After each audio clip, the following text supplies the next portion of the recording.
and be well.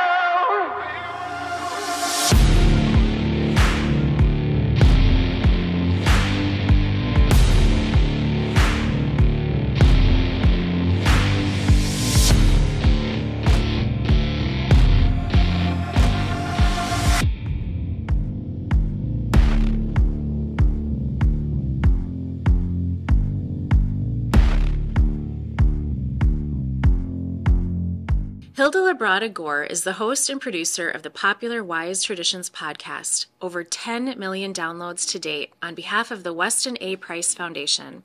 A certified health coach and ancestral health advocate, she has traveled the world, Mongolia, Peru, Ecuador, Kenya, Australia, and more, exploring traditional practices for optimal well-being. Hilda shares the best of experts, experiences, and epic adventures on the podcast, her Holistic Hilda YouTube channel, and on Ancestral Health tours and conferences. Hilda is also a podcast coach and the author of Podcasting Made Simple. She especially enjoys helping people in the health and wellness space launch and improve their shows. Hilda has energy to spare thanks to her love for sunshine and liverwurst. Hilda, thank you for being here today. I really appreciate you taking time before you head out to your home base to podcast with us today. It is my pleasure. I love it. Rebel and be well. Yes, Great you got theme. it. You got it. Thank you. And it's really fun to interview you because we just spent this weekend together at the retreat, the Fire and Ice retreat, of which I think you're an OG. Like, you've been at all of them. So Yeah, I have. Thank you for making sure you didn't miss this one. But the things I really want to talk to you about, there's so many different avenues we could go because you have a wealth of expertise in so many arenas, from, I love that word, experiential anthropologist, to being a podcast coach, to being a ancestral health advocate. There's so many things we could talk about, but I really want to pick your brain on how individuals who have lives that take them on the road, plane, train, automobile, but they're on the go a lot, and how you've been able to stay so healthy and well amongst all of your travels around the world. So that's what I really hope to share with everyone today. So thank you for letting me pick your brain. Oh, my pleasure. Well, life has all these opportunities that ancient people didn't have. So we can fly across the country. It used to take them days, if not, weeks, months, to travel anywhere. So I like to avail myself of all that's available in modernity. But I know that there are clues from our ancestors for how to manage stressors. And so one thing I do, for example, wherever I travel, especially if I'm hopping time zones, is I ground as soon as possible once I land. What does that mean? I literally put my feet on the ground because the Earth's energy from that locale is particular to that place. Getting my eyes facing the sun also informs me about what time of day it is, where I'm at. So I try to kind of harmonize my body's systems and sync them with where my new location is. Traveling is hard on the body, and I have some hacks I can share about what I do before I go and when I'm in the air. But the first thing I do when I land is literally to get grounded. Yeah. Okay, so I know you took this amazing adventure to Mongolia, and we're going to share some pictures of that. And I love your hat, which is also from Mongolia, and your boots. I don't know if you can show those, but they're phenomenal.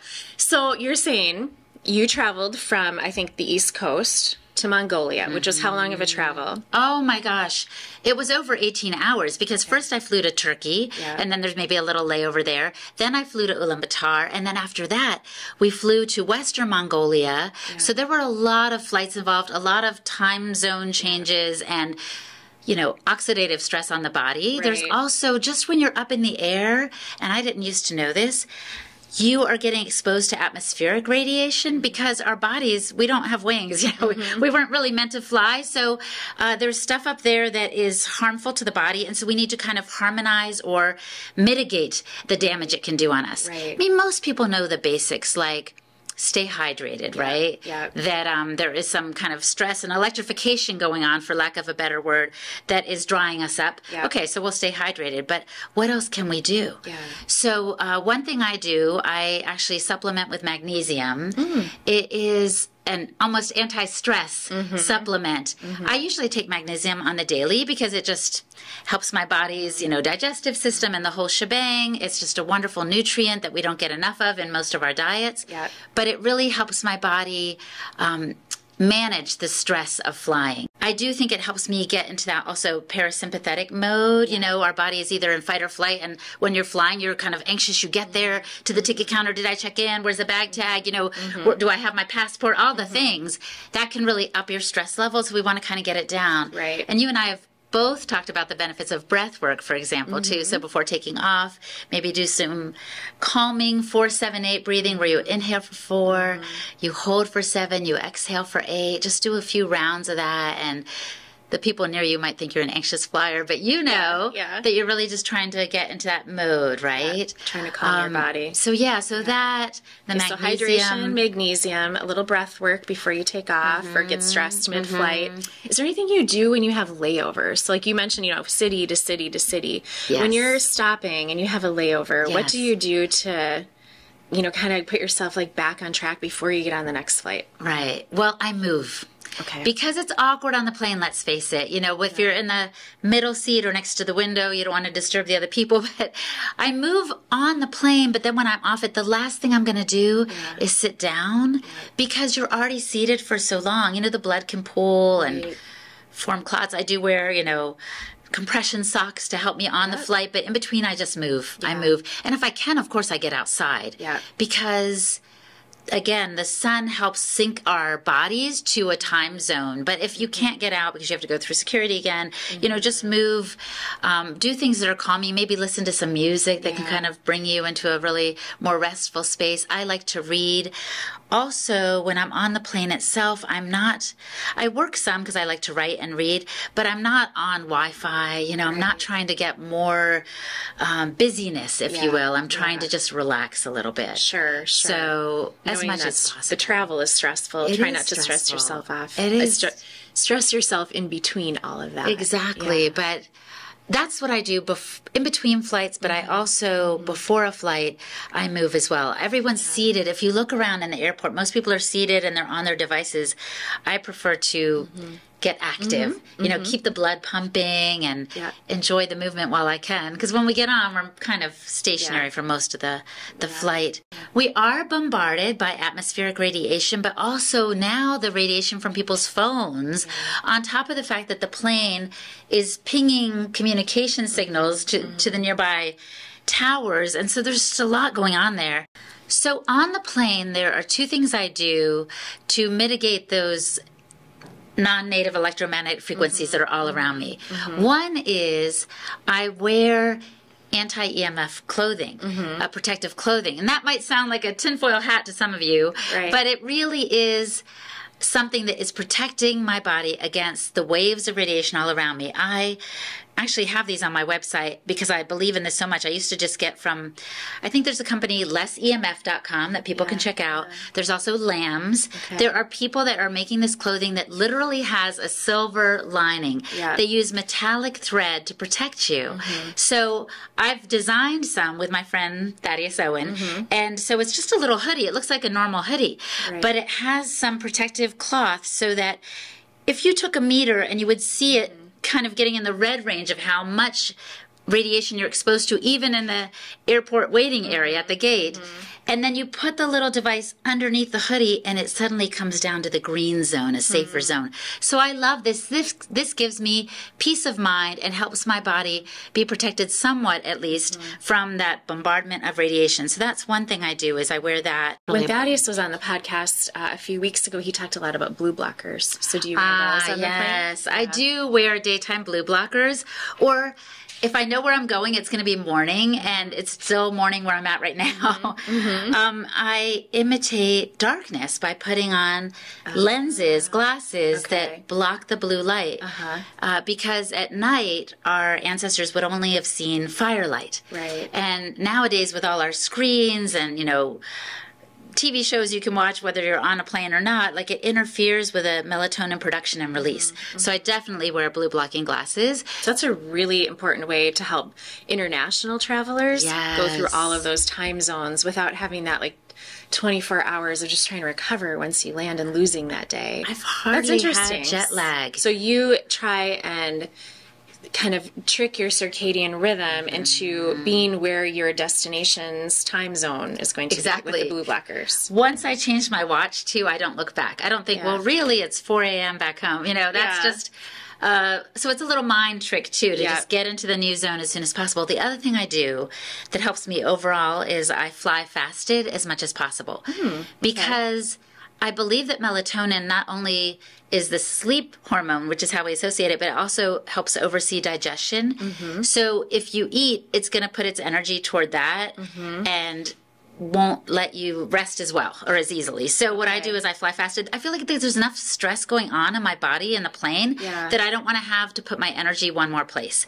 So I'll just drink, tea or bone broth. And maybe if I have a very extensive flight, like going to Mongolia, I'll have a soup.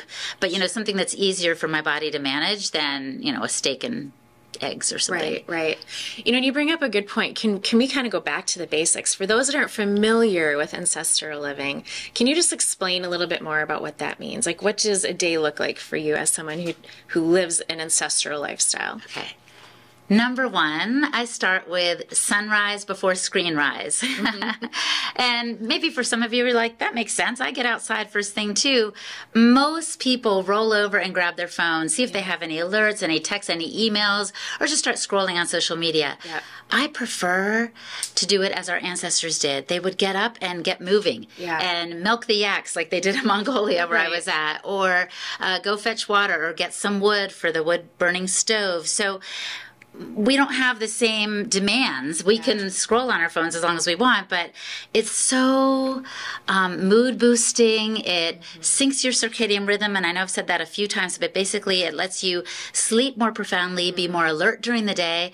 Your metabolism actually gets revved. Your mitochondria receives information from the sun that gives you energy. Like, I just find this so amazing, and I know of people who have literally lost weight simply by adopting this habit of sunrise before screen rise. I get outside within 30 to 45 minutes of the sunrise, which used to sound absurdly early to me, but my body within 2 weeks adopted this new habit and loved it. I would just go to bed earlier. And guess what? For night owls, hello, I'm a recovering night owl. I mean, I used to stay up late at night. Once my kids were in bed, I would start to do laundry or answer emails or whatever. I thought, oh my gosh, I'm so superhuman. I'm getting things done while other people are sleeping.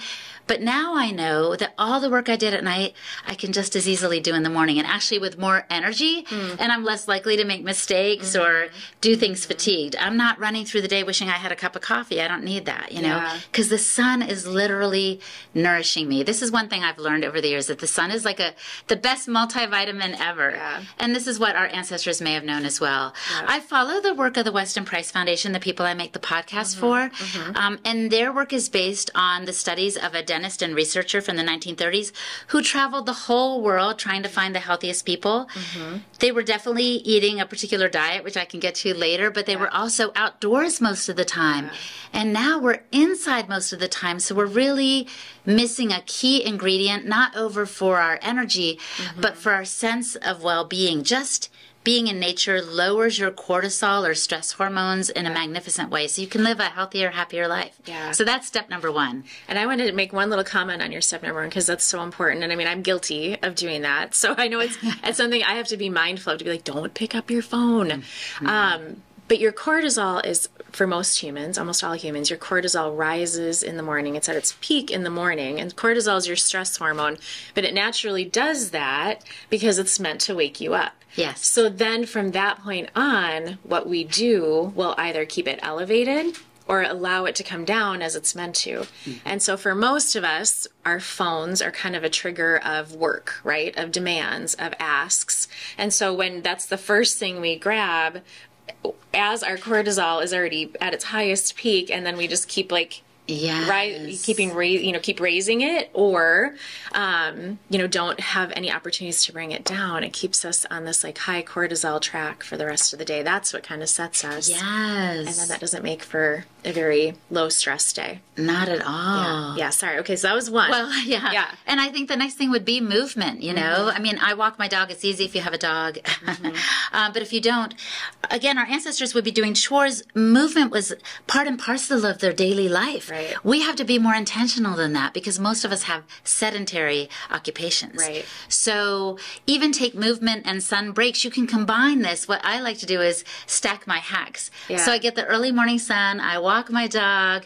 I'm grounding. I do as many things as possible to live more ancestrally, to at least set the tone for my day. Mm-hmm. And then throughout the day, I'll catch a sun break or a movement break. Right. And then at the end of the day, again, speaking to the light and the circadian rhythm, I tone down my screens. I have a little hack. I think I've put it on my Holistic Hilda Instagram account where you can turn your cell phone red. Yeah. So that you're not getting the blue light in your eyes because the blue light is stimulating. Mm-hmm. Mm-hmm. And so it's, kind of waking you up, making you more alert. Like you said, lifting up that cortisol. And we want to wind down at the end of the day. So there's a reason people used to curl up with a good book and read. But now it's like, oh, let's watch something on a screen. And we're not realizing the damage that's occurring because of that blue light. So I have good light hygiene in the morning and at night, especially. I include movement, and then I eat food that nourishes. Mm-hmm. And so I have a story to say right now. So I used to teach exercise classes several times a week. Now I travel too much to do that, but I keep moving, of course, which is great. But I would be in the middle of a workout with people, and I would literally feel my blood sugar dip. I would start to get shaky and sweaty, not because I was working so hard, but because I was, needing some glucose, suddenly feeling like, oh my gosh. So I did not know that what my diet was affecting this kind of blood sugar roller coaster I was on. Absolutely. I thought, I guess I'm just one of those people. I need to eat frequently. So in the middle of my workout, I would grab a power bar or, a kind bar or whatever to keep going.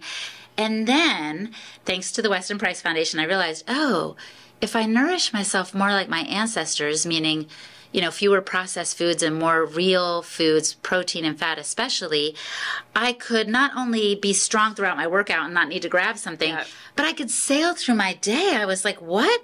I can fast and I can intermittent fast and use that as a tool for managing my blood sugar and my strength and, my metabolic flexibility. I was like blown away because, again, I was one of those people. I was like, graze. But my breakfast, when I would have those blood sugar dips, used to be cereal, maybe with some 2% milk and a few berries. That had nothing in it to really sustain me. And when I switched to like bacon and eggs or full fat yogurt, like I could just soar. It's like night and day. So eating nutrient dense foods, getting kind of the biggest bang for your buck is the way to not only manage your blood sugar and avoid those spikes and those dips, but to feel strong and hale and hearty as our ancestors did. Yeah, that's a beautiful answer. And gosh, I can't tell you how many different people when I worked in the diabetes world, would come in and their breakfast would often be this big bowl of oatmeal with lots of berries and milk. And they're like, this is a wonderful breakfast. And I'm like, it tastes really good and it's a really good occasional treat. Yeah. But it is a really tough way to start off your, day from a metabolic standpoint because you're just like, boom, making your pancreas and your liver work super hard with that kind of carb heavy and no protein, no fat kind of diet. So diet is huge around energy. And I'm just sitting here with you and I'm like, you have a ton of energy, right? It like exudes. I even watch you on Instagram or anytime we're, together, I'm always like, gosh, Hilda has like more energy than anybody I know, which I'm sure is just part of your design, right? It's in your DNA. But clearly the lifestyle you're living also allows you to maintain that energy. And you are on the go a lot. And I find like when I travel internationally, I have to still really work on what I can do so I don't have like 24 hours of like, I'm missing this day because I'm not feeling great. Mm-hmm. And so a couple of those hacks that you even shared, are just huge to try and overcome that. Yes. So, and then what do you find? Like, it's so interesting. Some of the destinations you go to are probably where people live simpler, more ancestral lifestyles. So is that kind of like a time warp and you go from the US where we're all like, go, constantly inundating ourselves with kind of the modern way of life. And then you go to these places where life is really different. Like, how is that transition for you from one area of the globe to the other? That's a great question. I guess it is good that it's not instantaneous. So far, we don't have that, that's quick transport. Yeah, exactly. So I have time to get in the right mindset, but I find it is so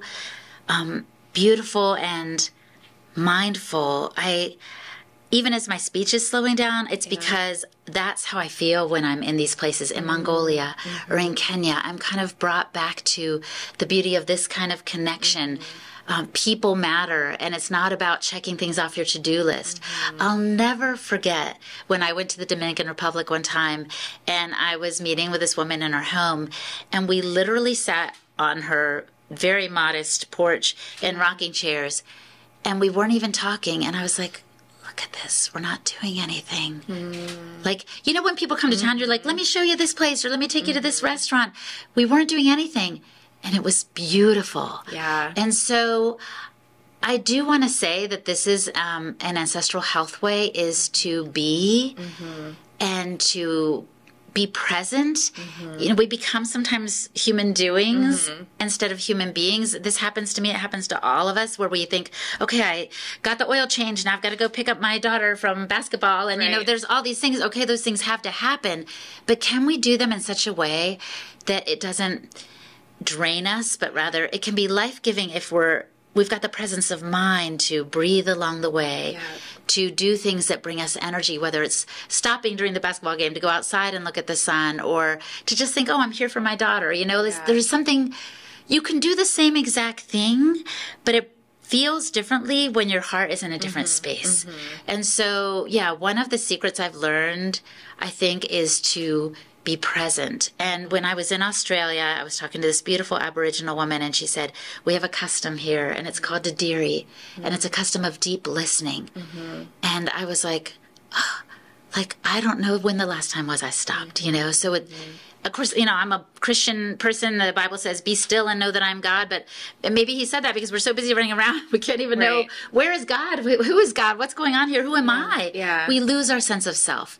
So I do think it's really important to be still. And when I was in Mongolia, I felt like I got that message again. I met this 88-year-old grandmother. She was so beautiful. She had like 6 kids and 40 grandchildren, and she took the time to connect with me, to offer me the Kurds, the food that they eat there. And when I asked her a few questions about kind of the secret to her life, she said, family is everything. And I was blown away. You know, again, in our modern U.S. lifestyle, you know, we live here, our parents are, you know, 200 miles away, and it's just, we're so divided up. We can, again, be intentional, just like with movement, though, about building our family, building our community, finding people around us that we can connect with and touch, because this is so important.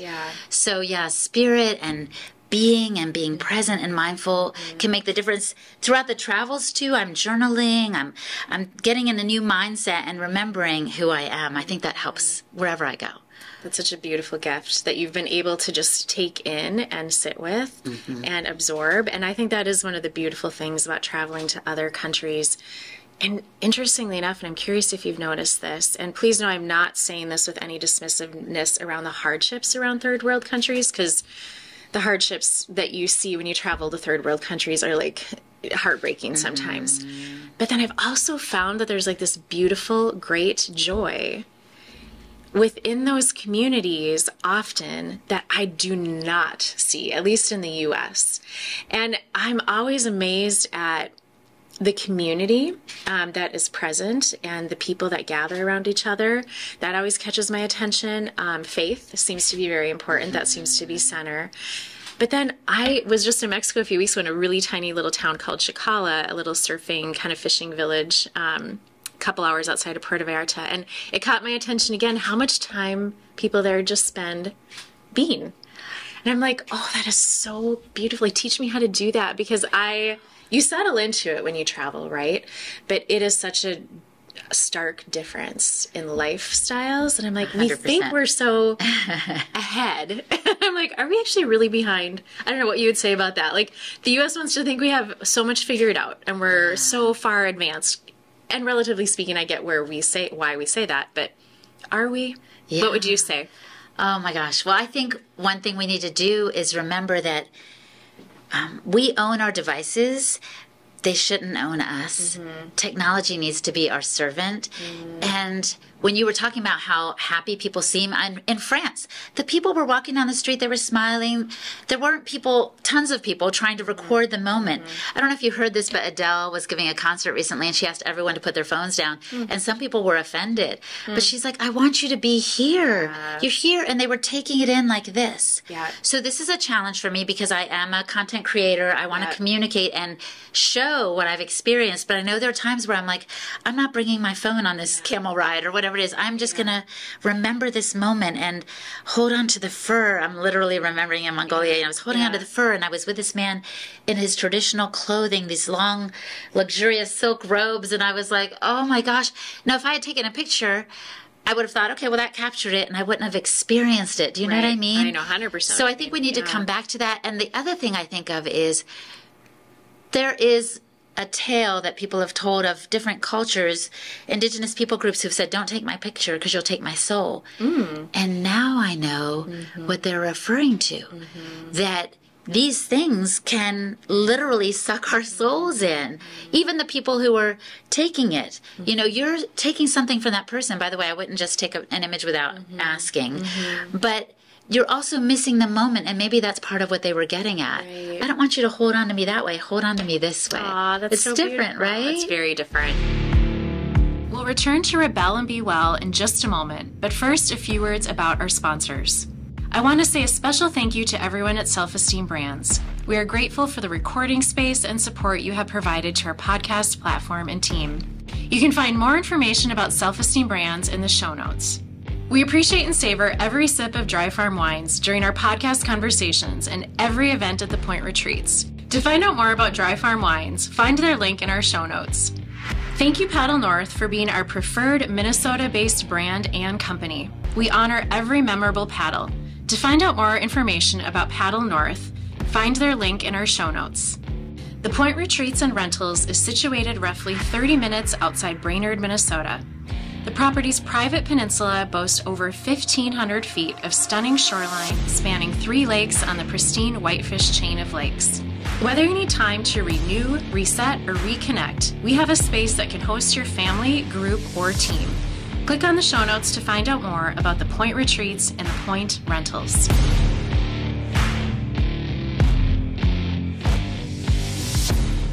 Like, I love all the travels I'm doing. I think it's magnificent. I'm going to Papua New Guinea later this year. Like, I cannot wait. I've got that wanderlust, for experiences. But there's also something beautiful right in your backyard, everywhere we are. I did find online recently, a friend of mine said, I was at my daughter's basketball game, actually, and I know you're going to your daughter's soon. And he said, my phone died. So I was just sitting there, and she kept making eye contact with me as she was playing or practicing, and he realized, how many times has she tried to connect with me? And I've been distracted. And of course, we see this all the time, right? Where a kid wants to play with their parent, and the parent's like, just a second, honey. Now, maybe they're checking when their flight is taking off, but maybe they're just engaged or entertained, which actually means being held onto by these devices. So I think the reason you feel that there's something very special in these cultures in these developing countries, it's because they're not as attached and unnaturally attached to their devices. I think that's one of the secrets. They can actually connect with one another and with higher powers. So maybe another travel hack would be just to take a half a day and just not be with your phone and just see the place where you are. Sit with it, watch, observe, journal, draw, something totally different than what we're used to doing. By means of our phone. Like Lewis and Clark did. They're probably writing everything down, and of course they needed a native guide for help. Right. But it's a beautiful thing to process differently and be differently. So what would you say if you had someone coming to you who travels a lot? They said, Hilda, I just am not feeling great along my travels. I know you've already shared kind of your core things. What would be the number one thing you would say, start here? Like, if someone wants to start to travel better with less impact, keeping their health as steady as possible, it would be like the one thing that you'd say, start here. Oh, because I have 2. Okay, 2. You can do 2, All right. Well, this is going to sound crazy, especially after all we went through in 2020 and so forth, but I bought a coconut carbon filter mask from a group, I think they were called breathe here or breathe now. Anyway, or I can breathe.com. Okay. And I just looked so weird because nobody was wearing masks at that time. Yeah. And I flew with this baby. Why? Because when I would fly, I'd always feel a little off. Christa, I would feel like, why do I have a headache? Why do I feel a little nauseous? This is weird. You know, I would try to eat it away or eat as soon as I landed or whatever it was. I couldn't figure it out. Right. And then I learned that there is, not only is the air in the cabin circulated over and over again, but there's a thing called jet fuel bleed, where some of the off-gassing from the fuel of the plane is getting into the cabin.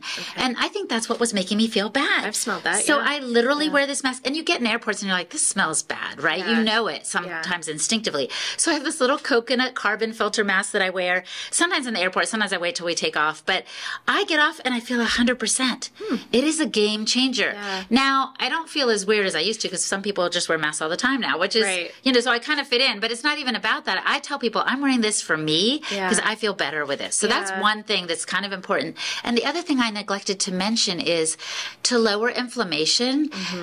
When you land, I mean, take a cold shower, do something. You know, we're big on the shivers at fire and ice retreats and at the Point. There is something that's really, really good for the body. You know, athletes after a game will get in an ice bath to bring their inflammation down. Right. But the ice and the cold does a lot more than that. You know, it builds your resilience. It kind of exhilarates you, boosts your mood. It lengthens your telomeres. It does all these things. So I'm a Latina, and I do the cold plunge and the cold shower thing because I know the benefits thereof. And if you're like, I am not ready for a cold shower, that's okay. Like, fill the bathtub with water that's a little cooler than usual. You know, do something to kind of get into that, again, resting mode. And I think that would be my number one hack, actually. Two, the mask and the cold. And the cold. So if you get to your destination, you're like, oh, I'm just struggling. Take a cold shower. Take a 30-second cold shower. And have maybe a broth, some kind of, something that makes you feel nurtured, you know. Not necessarily a Starbucks coffee or anything. Right. Those are really good health hacks. And I can attest to the fact, I mean, we just spent a weekend, you know, immersing ourselves in the cold, right, and embracing it for all of its health benefits. And a lot of them are mental well-being. They're certainly physical to reducing inflammation, but that endorphin release, that dopamine high, you get that when you expose yourself to cold. And that can be enough to probably pull you out of that travel time zone jet lag hump. And being cool before you go to bed, that really helps you too. It helps you kind of sleep better. And digest, I think your body temperature, like, you should sleep in probably, I want to say, like 60, somewhere between 60 and 65 is ideal Fahrenheit. I like to sleep with the window open. And this is the thing, you guys. There are all these, like, modern hacks. Like, you can get a chili pad to sleep on, or, you know, people do things to hack their environment, and that's great, but there are also simple things you can do. Right. Like opening the window in the winter when you sleep, you know, just a crack. Doesn't all have to have a big cost to it. And usually you can't carry things like a chili pad with you when you travel. So just open your window, take a quick cold shower, wake yourself up a little bit, reset yourself. Yes. And go.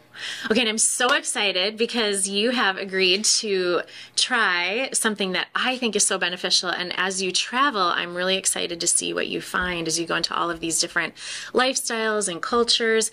But then as you test traveling a little bit in regards to your metabolic health, because both of us know metabolic health, as we have learned and continue to learn, is really kind of the foundation of many components of health and is a big driver to or from disease, right? So if we can all learn what kind of triggers our blood sugars to stay within range, what happens when they go high and how we might be able to get it down and mitigate it, or if we have lows, you know, how we can avert those. So I'm excited you've agreed to put on a continuous glucose monitor and try it as you're traveling. Because you're going to hop on a plane right after this. I know. I'm excited. Like I said, I feel like with dietary and lifestyle changes, I went from this to this. But I still think data and modernity can be beneficial. So I'm eager to see what I can learn about this and what I can maybe tweak about, you know, understanding what my stressors are and what's giving me those spikes and those lows. And everybody's different.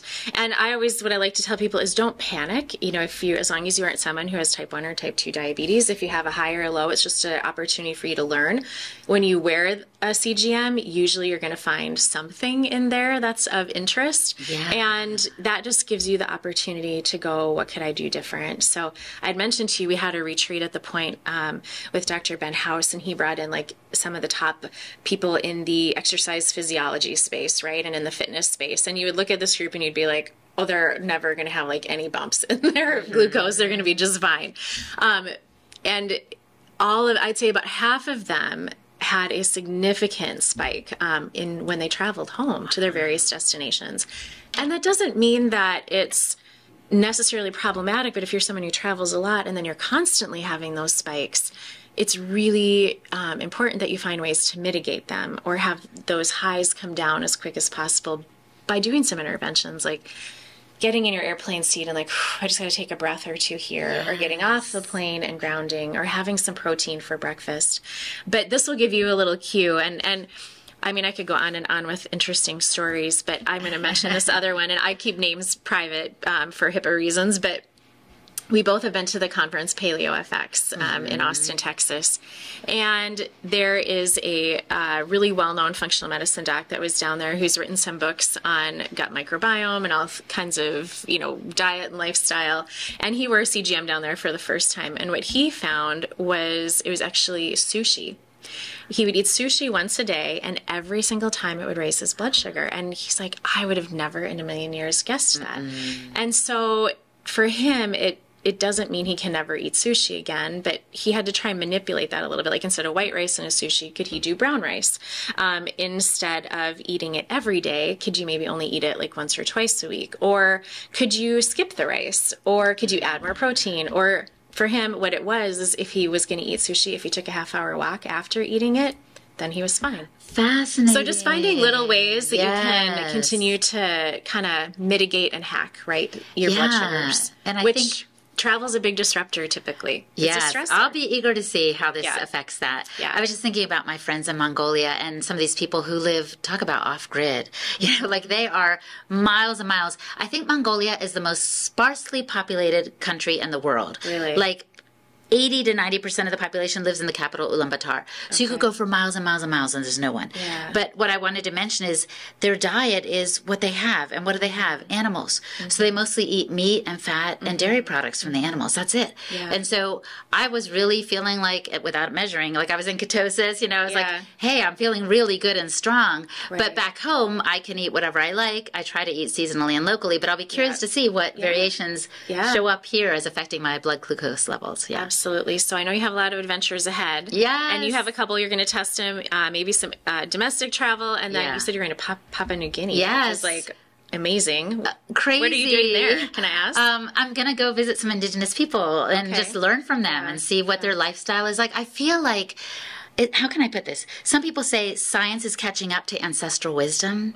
and so I feel like let me go explore and see what ancient health ways we can apply wherever we are. Like this thing about sunshine. Girl, I was a fitness professional teaching exercise classes so many days a week, and if I spent 15 minutes outside, at most a day, that's what I was doing. I mean, I had no idea what nature and sunshine and the ground could do for me. Yeah. So I want to revisit and rediscover what hacks are benefiting these people so we can incorporate them in our daily lives. That's what I'm about. So yeah, I'm going to find some remote people and hope they don't cut my head off because honestly, there are tribes there that do that. I'm not trying to be disparaging, but there are tribes with a history of cannibalism. So wish me well. I wish you very well. I'm pretty sure you're going to be okay, but I actually did know that when I think of Papua New Guinea, that is kind of where my head goes, knowing that that's part of their history. So yes, they won't do that with your pretty hat. I know, my fur hat. Yeah. But it's hot there, so I probably won't wear this. You probably won't wear that. Okay. There, but yeah. Yeah. Okay, so are you ready to get your continuous glucose monitor on? I can't believe I'm doing this because I'm usually not like a hacker girl. But look at this. Like,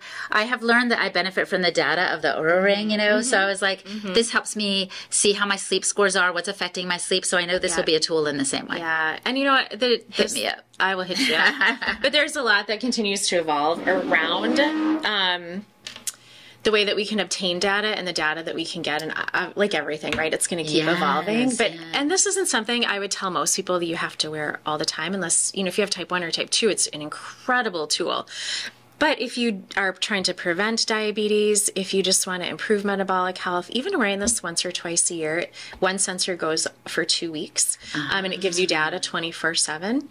So it just helps you do life better, right? Like it helps you be your best self, especially from a metabolic standpoint. And how your metabolic health is functioning just kind of like trickles down to how everything is functioning in all reality. 100%. So in theory, if you're having a lot of spikes or a lot of lows when you're traveling, that also might be impacting how you feel, you know, when you get to your destination. Yeah. So we'll be curious, because I know you are like the master of trying to think of the most creative ways around doing simple things to mitigate, Yes. which it doesn't always have to be those really big things, which I actually love that this is kind of a big step for you. Yeah, because it is. you bring those simple components of how you can improve health into people's lives, and that means it's accessible to everybody or most. Exactly. And it means that it's something that you can kind of find wherever you go, right? So that's the beauty in it. But so this is going to give you a little bit more information. Okay. So here we go. Okay, so what do you know about these so far?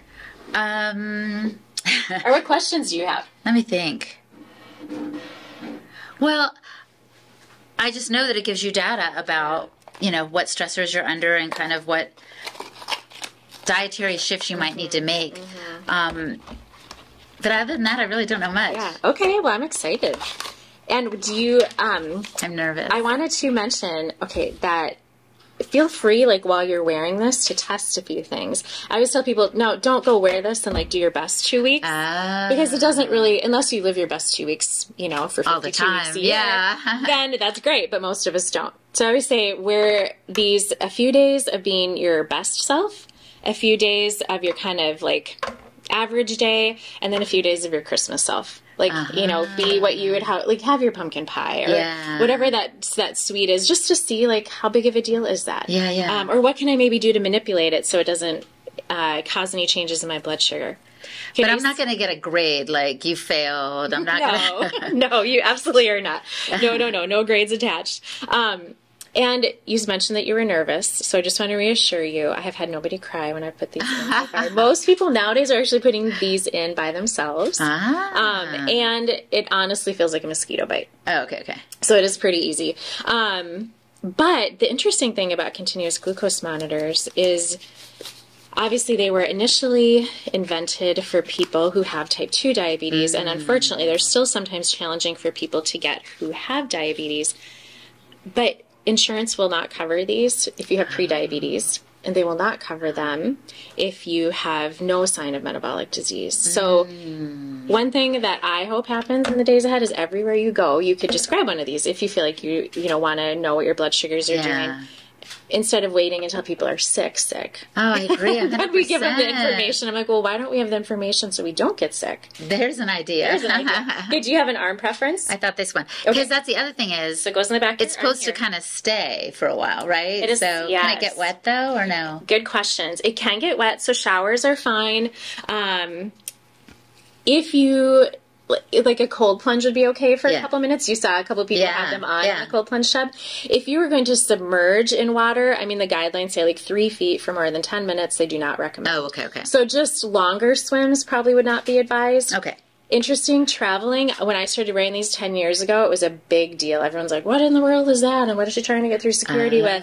But now so many people are wearing these for, whatever reason. And, whether they have diabetes or they're just doing a self-study, it won't even cause an issue. Oh, so as you go through security today, I highly doubt anybody will even notice. But if they do, let me know. Oh, that reminds me. One other hack. TSA pre-check. Yeah. Yes. Oh, my gosh. Yes. I don't have to go through the big, rigmarole, taking my shoes off and all those things. Yeah, it's all nice. those things. No, that is so you nice. get through quicker. That's great advice.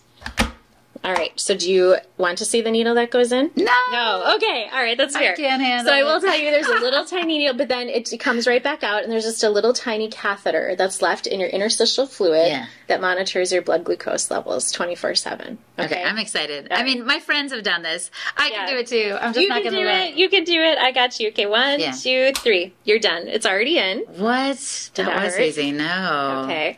I'm just holding it here so I make sure it has good contact. All right. There you go. It's in. Yay! And then the last part of that is we just have you wave your phone.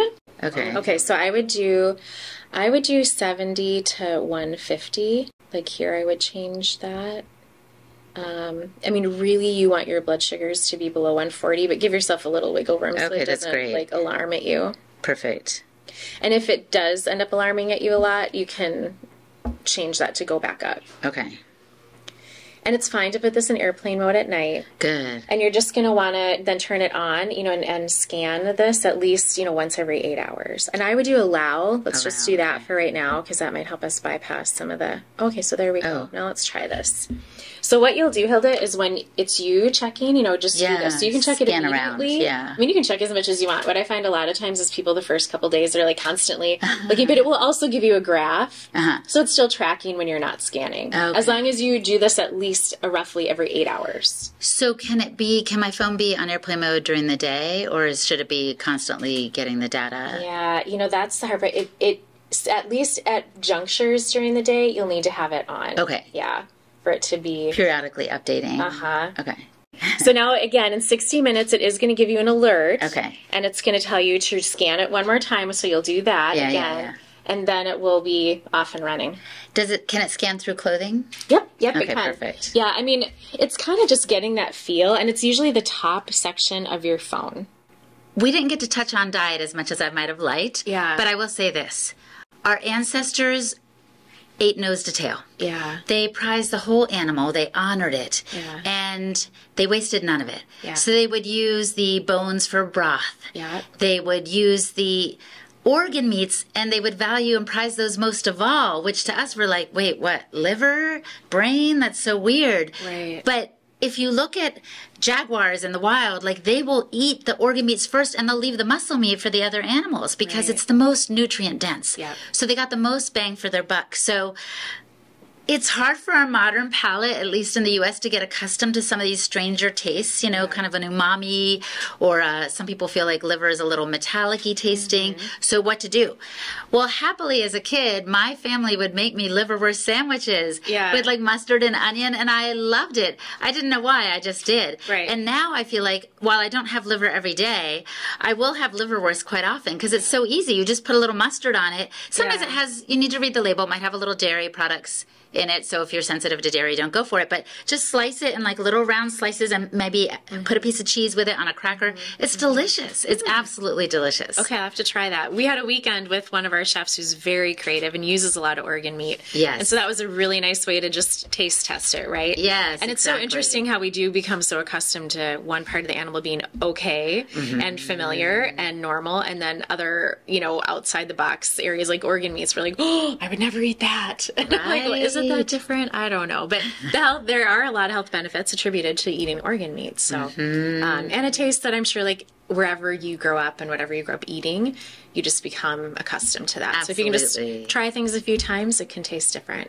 Don't try it once, and if you don't like it, be like, I'm never having that again. Don't give up on it. Yeah. And you can mix it in. I often get ground beef that has organ meats already mixed in, either from Force of Nature, which is this ranch down in Texas, or my local farmers will do that too. And I'm like, what a relief. So I'm having a hamburger, which you think is just regular ground beef, but it's already got some of that extra bonus nutrient in there. Yeah, which is a clever way to add that in without having maybe a completely different taste palette, happening. So, okay, so let me ask you, now that you have the continuous glucose monitor in, I mentioned, test it a little bit. Like, don't just always, kind of live your best day, because it's important to see how that unfolds, but it's also important to see how your not best days unfold.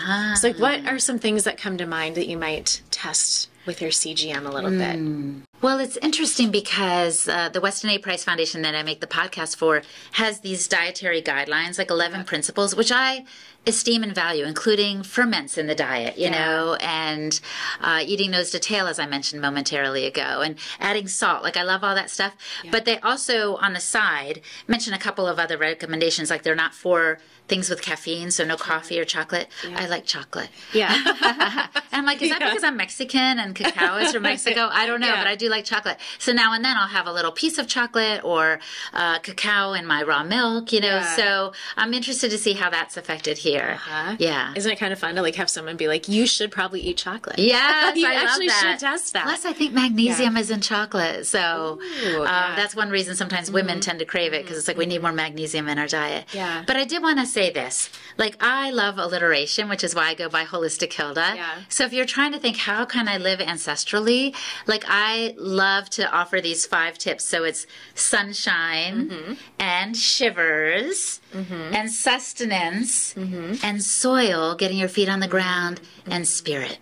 So those little things, sunshine, shivers, sustenance, soil, and spirit, like just take maybe one step in the direction of including more of that in your life, and I think you'll live happier and healthier like our ancestors did. That's great advice. And those are all things that you can take with you wherever you go. Exactly. And they're free. Most of them are free. Yep. Yeah. So if people want to follow you as you're traveling and or follow you as you're going to be doing a little, blood glucose testing here and challenging your metabolic health, where can they find you? I'm all over Instagram at Holistic Hilda, and I also have my YouTube channel where I post little mini shorts or little documentary segments related to the different places I've been. There's so much world to see. And again, I really am big on taking this information and making it applicable in the modern world. My first career was a translator. So I would take this information in Spanish or French, put it into a target language where it could be accessible and easy to digest. That's what I do on Instagram and, of course, on my Holistic Hilda YouTube channel and on the podcast. It's lots of fun, and I keep the episodes kind of short. I'm no Joe Rogan. So people can just benefit from the information in quick bits. Okay, well, I'm going to watch because I have to make sure you get out of Papua New Guinea, okay? Yes, thank you. But thank you for sharing all of your wisdom with us. You hold a profound amount of ancestral wisdom, which is no surprise given all the places you've gone to really study this with great intention. So you haven't done this flippantly. Like, you have really immersed yourself and committed yourself to this lifestyle, which I'm always in awe of because life pulls you in so many directions, and a lot of them are going to be towards unhealthy choices. Like, it's easier, when you go through an airport, do you not look around and I'm like, how do pilots or, flight attendants ever stay healthy? Because it's just, there's so many opportunities to choose things that are not going to optimize your health. You've made a strong commitment, no matter where you are, 24/7, to stay in a place of optimizing your health, which is very inspiring. Absolutely. So thank you for doing that. Thank you so much. Oh my goodness, yes. It's my pleasure. I feel like this is my purpose, and when you're doing what you love, it doesn't feel like work. It just feels like this is what I'm supposed to do. So thank you for having me on Rebellably Well. I love it. Oh my goodness. Thank you, Hilda. Appreciate you. Appreciate you too, and safe travels home. Thank you. And we'll see what happens. Yeah, we'll see what happens. All right. Stay tuned. Stay tuned. I want to say a special thank you to everyone at Self-Esteem Brands, the parent company of Anytime Fitness, Waxing the City, Bar Method, Stronger You Nutrition, and Base Camp Fitness. We are grateful for the recording space and support you have provided to our podcast platform and team. You are a true example of what it means to rebel and be well. You can learn more about Self-Esteem Brands via the link shared in the show notes below. We appreciate and savor every sip of Dry Farm wines during our podcast conversations and every event at the Point Retreats. As a health and wellness platform, we are grateful to have a pure and unique wine that is free of sugar and additives, grown on small family farms, and brings a bright and soulful and vibrant glass of wine to share with the community we love. Cheers to our Dry Farm wine friends and family. You can learn more and order your own bottles of Dry Farm wine by clicking the link provided in the show notes below. That simple and serene moment when we glide across the lake at the Point Retreats on our Paddle North paddleboard is one of the most cherished moments. It's a gift when we and our guests blend into nature and lose track of time and space as we soar across the pristine Whitefish chain of lakes. Thank you, Paddle North, for being our preferred Minnesota-based brand and company. We honor every memorable paddle that brings great clarity and balance. Click on the link provided in the show notes below to see all the incredible lake gear available with Paddle North. The Point Retreats and Rentals is situated roughly 30 minutes outside Brainerd, Minnesota. The property's private peninsula boasts over 1,500 feet of stunning shoreline, spanning 3 lakes on the Whitefish chain of lakes. The Point property is owned by 2 purpose-driven leaders who share a strong desire to lead others to optimal health and well-being. Our team believes in proactive, modern-day health, shifting our mindsets to valuing quality of life in the same capacity as we value quantity of life. We aim for every experience at the Point to enhance and deepen your whole being health by providing many opportunities for well care during your stay. Whether you need time to renew, reset, or reconnect, we have a space that can host your family, group, or team. Click on the show notes below to find out more about the Point Retreats and the Point Rentals.